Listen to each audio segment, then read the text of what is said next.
Laboratory activity 2, plotting discrete time signals. And this is our learning objectives. First, understand how to generate and visualize discrete time signals using Python. Apply NumPy for creating common discrete time signals. 3. Analyze the characteristics of different discrete time signals from their plots. Background. In digital signal processing or DSP, signals are often represented in discrete time form, meaning they are defined only in integer values of time. Common examples include unit impulse, unit step, ramp, exponential, and sinusoidal. And ito naman yung materials na kailangan natin. Creating this activity, we need Python. Sa libraries naman, we need to import NumPy and Matplotlib. Any Python IDE. Below naman ay yung ating laboratory procedures. Ayan. So, ngayon, we have here the Python code for our second activity. So, before we start, bago natin gawin tong lahat ng to, we need to import NumPy as NP. As you all know, NumPy is used for math calculations and creating numbers easily. And matplotlib.pyplot is used for plotting graphs naman. NP is the acronym for NumPy and PLT is the acronym for matplotlib.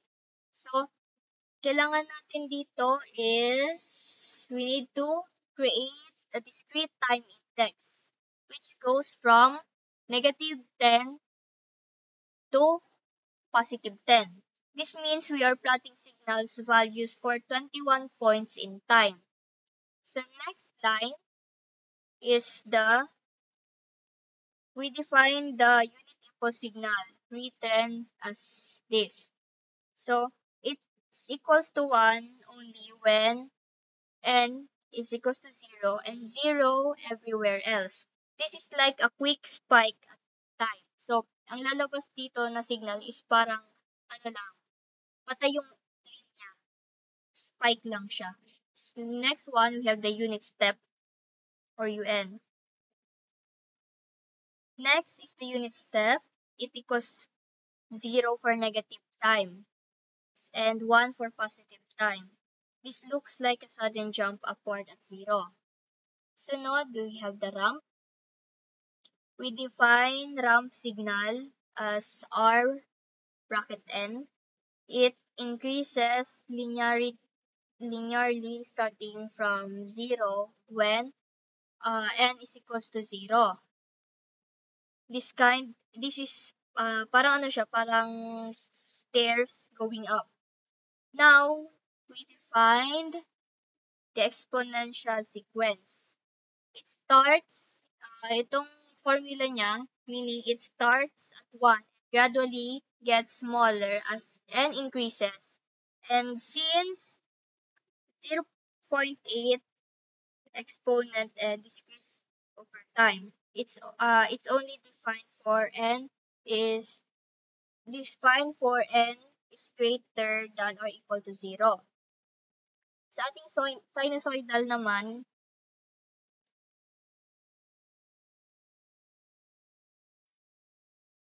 we define sinusoidal as this. Cosine parenthesis 0.2 pi n. So, itong formula sa baba, this creates a cosine wave that oscillates, moves up, or moves down over time.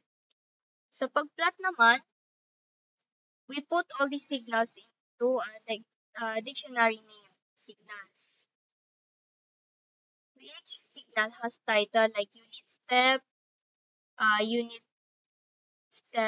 unit impulse, unit step, ramp, exponential. Here are the titles for every plot. Ngayon naman, we start a loop that plots each signal.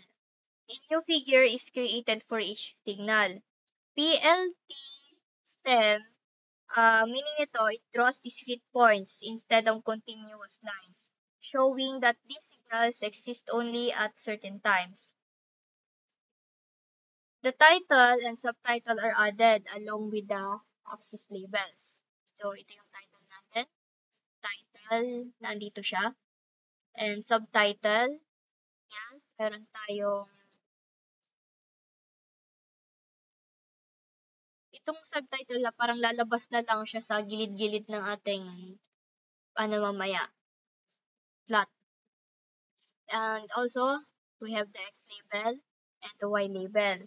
So, yung lead natin is turned on to make reading the plot, to make the reading plot easier. Then the frame color of the graph spines is changed to blue for a nice visual effect. Finally, PLT show displays all the graphs one after another. So if we're going to run the code, ito yung lalabas sa kanya. Ito yung sa unit impulse, as we said earlier, parang small spike lang siya. Next one, unit step, unit ramp, exponential, cosine. Yun. That's all. Thank you.